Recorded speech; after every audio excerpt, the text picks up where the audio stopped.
The first thing you're going to do when you're ready to paint is see if you filled the space completely and have all your shadows. This is my demonstration, so it is never always complete. But you can see I've got one shadow here, and I need to include that on all the sides of my brushes, just one side.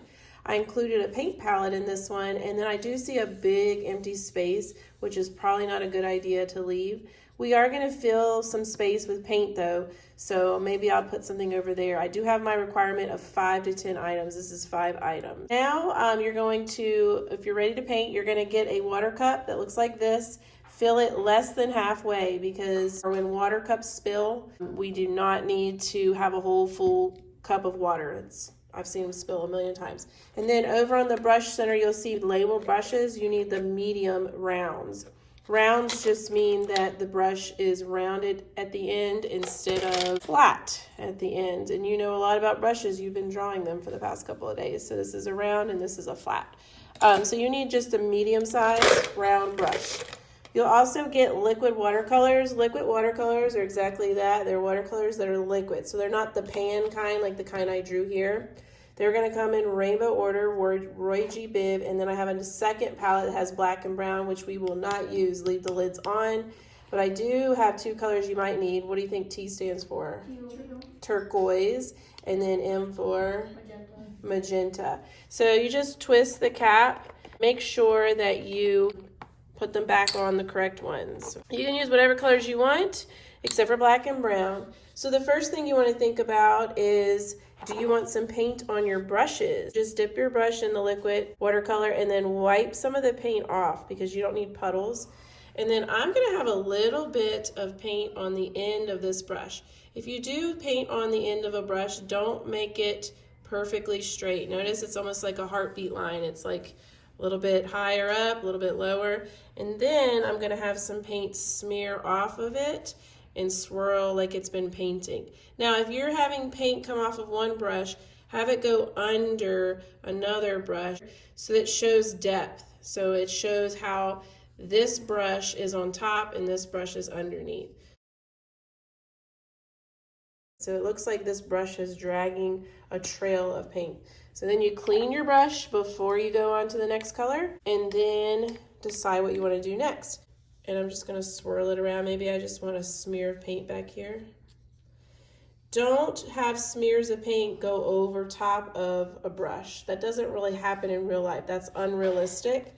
So we want it to still look very realistic. So I'm going to take this smear of paint, and then I'm going to continue it on the other side and move on. So that looks a lot better. If you want to do some splattering today, that's really fun.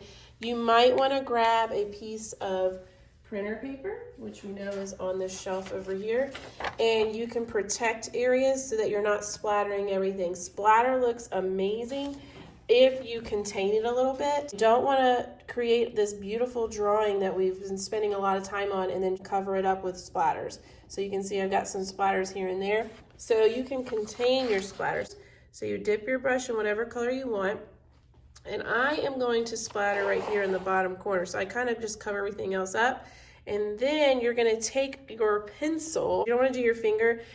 This watercolor is like Easter egg dye.